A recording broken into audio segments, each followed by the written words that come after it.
Welcome back.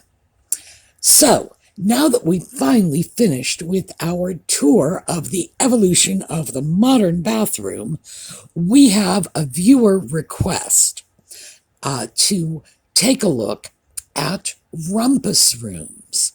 Now, that was the term that our viewer used for these rooms.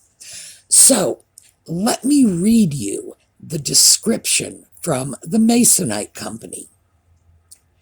Right now, it's a fun-packed game room where the day's cares are laughed away. But within minutes, it becomes a haven for weary overnighters. It's a rewarding project and one you'll enjoy doing. The room you see is 12 feet by 15 feet, but our free plan shows you how to use your available space to best advantage with Masonite pressed wood products. These strong, grainless hardboards are willing co-workers in many a home project. Ask your lumber dealer about the many types and thicknesses. So it's pretty clear the Masonite Company had their own idea of what a rumpus room was. And we're going to take a look at the rumpus room this weekend, how it evolved from a playroom to a family room to a man cave, etc. And we will get started when we come back.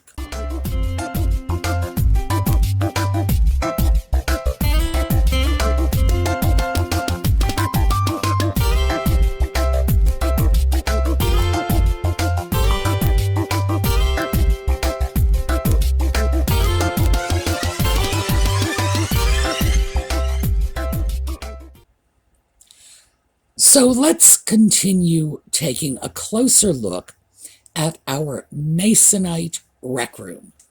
Now, the great thing about ads from times past is, although they are not showing us legitimate rooms, they're not showing us how people really lived. They are showing us how people aspired to live. They are showing us what was high on someone's wish list. And in this case, the Masonite ad shows us that the rec room was a multi-purpose room. What we have is, you can see a musical instrument on the wall. You can see dartboards and checkerboards. So we know there are games taking place in this room. Oh, they had already said in the description that it was a guest room for people staying the night. And we can see from the telephone and the little office setup that it was also a very early version of a home office. And that's the idealized multi-purpose room. All of the things that you think you might want to do in the room getting jumbled in together. What actually seems to have taken place with these rooms is they very quickly shifted over to spaces for the teenagers. And the room we're looking at now, this is 1950's, and we can tell from the skirt lengths, boy, when you deal with vintage images, it really pays to know quite a lot about ladies' fashion, because that's what helps you date these pictures. We have the long post-World War II skirts, we have the loafers, we have the saddle shoes, all the other things we think of as being very typically 50s. But notice, we have a few elements in this room that are going to be carried through the next several decades. 1, it's in the basement. 2, it has the paneling on the wall. 3, there are open spaces. Now, it's this last that made it very attractive to young people, because this is where they would have their little dance parties and my goodness. And I don't mean to be disparaging this in any way, because I was a young person having dance parties in basement rec rooms. The fact is, it was a way for parents to get their kids out of the nicer spaces. Remember that when we were coming out of the Second World War, you had public spaces, like the living room and the dining room. These were very well decorated. This is where you invited guests. You had business spaces, working spaces, like the kitchen and the bathroom. They served a purpose. Very goal-oriented rooms. And then you had private spaces, like the bedrooms. But the idea of a large gathering space for informal get-togethers or for the family as a whole to socialize and interact, this was new. We were just coming out of the era in which children were seen and not heard, and children were treated like small adults. And we were moving into an era when people were thinking about age-appropriate activities and thinking about families spending more time together. So, very quickly then, we see that the basement rec room was taken over by the teenagers for the dance parties. And let's take a look at another one of these, because this is later. What we are looking at in this picture is, remember the last one was 1950s. This is very early 1960s. I would say we are talking 64, possibly 65 at latest. So, we're dancing. You notice the boys are still pretty well dressed, but they're no longer wearing suits and ties. And here we go, later 60s. These boys are pretty snappy looking. They are wearing suits and ties, but notice the mini skirts. So what we have here is from the late 40s right through the late 60s. It's like 20 years in which young people were the primary users of these spaces. And let me just throw something that perhaps you will remember. This is from Dirty Dancing. Where did they learn to do that? Where? I don't know. Kids are doing it in the basements back home. This picture shows us that the parents were also taking advantage of these spaces. And when the parents were in the rec room, the one feature you saw that you did not see in rec rooms that were open to young people was the bar. For obvious reasons. An adults-only basement rec room invariably included alcohol service. And this was indicative of the less formal style that was becoming popular after the war and going into not just the 60s, but like right through to today. Now this picture is a 1950s rec room, and what we have here appears to be 3 adults and 2 children. So at this point, the rec room, the rumpus room, the family room, however you want to phrase it, is used by all of the family. This also appears to be a rec room that is on the main living level as well, making it less attractive to the teenagers who would have wanted a little more privacy. But again, this is a magazine image. This is not a real photo of how people really used the rooms. When we get into the real photos, we are seeing that it was primarily used as an escape room for teenagers to get away from their parents, or an escape room for parents to get away from their children. Now, this is a very attractive rec room. We're looking at 1950s here. We can usually tell that quickly. That red and green color combination was very popular in the 50s. And this is an illustration. Obviously, this would have been put together by a designer, but notice they are really highlighting the fact that this rec room is in the basement, with the tiny windows up near the ceiling and showing the stairs leading down. So, this one, again, a little later, this one we're probably looking at the mid-70s. Remember that red, white, and blue color scheme was early to mid-70s, well, early 70s mostly, early to mid-70s, coinciding with the bicentennial, frankly. But notice the stairs in the background in the upper right corner. They want to make it very clear that this is a basement rec room. This one is bright, and it seems that it is, at least in part, decorated to suit the needs of children. But also, we've got a card table in the corner, and you can see that adult needs are being met in this room as well.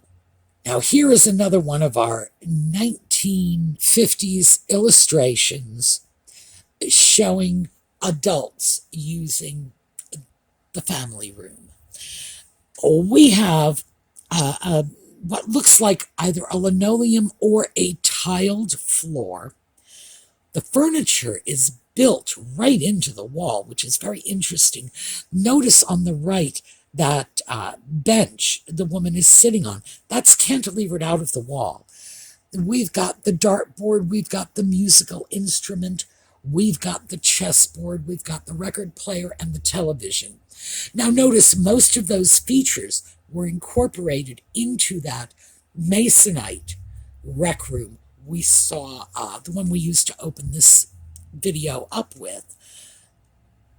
That is clearly what people were supposed to be using their rec rooms for. That is what designers thought people were going to do if they had a rec room. So let's get back to some photographs and take a look at the reality. Now, what we have here is interesting. This is a rec room with a built-in kitchen area. And we've got a full Formica top kitchen table, and in the background, we have the living space. But you can see this is a basement from those windows that are just below the ceiling level. And notice the knotty pine paneling. Knotty pine was practically a byword for rec room design in the 1960s. If you had a rec room, it had this paneling, and we're going to see much more of that. But when we look at a room like this, we can see that a lot of things were going on in this area. And of course, actually, we're looking at two rooms. A lot of things were going on. People were eating there. They were using the living room space beyond, which of course was still part of the rec room. So this was becoming more of a home away from home space for the family. As time moves on, this is one of the things we are going to see again and again and again. The pool table in the rec room. It's interesting because by the time we get to the late 60s, this was a major feature. Rec rooms were pretty much built around a pool table or some other kind of game table. So let's see what we have next. Oh, yes. This one is a late 60s, early 70s rec room, simply because I had to make sure you got the harvest gold and that burnt orange color. Oh my. But as you can see, this one, even this is a real rec room. This is not, something from a designer magazine. This is an actual space that was in use by a family. They were becoming a part of the house where more money was being spent and more thought was being given to the rec room. It was becoming important to the family. Now we're back to knotty pine paneling and a nice big fireplace. I suspect this is what most people think of when they think of a 1960s basement rec room. A little bit of furniture, that nice space. Remember, we need that nice space in the middle of the floor so the teenagers can have their dance parties. And very little effort to decorate it. It wasn't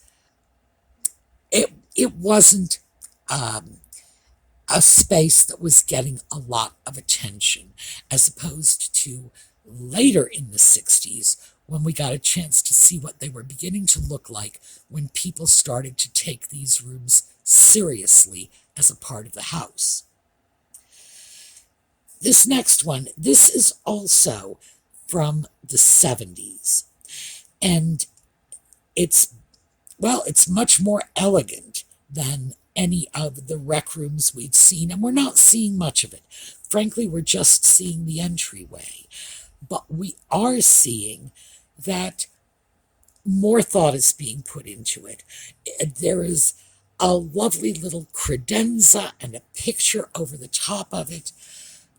The rooms are again starting to get a little more decorated.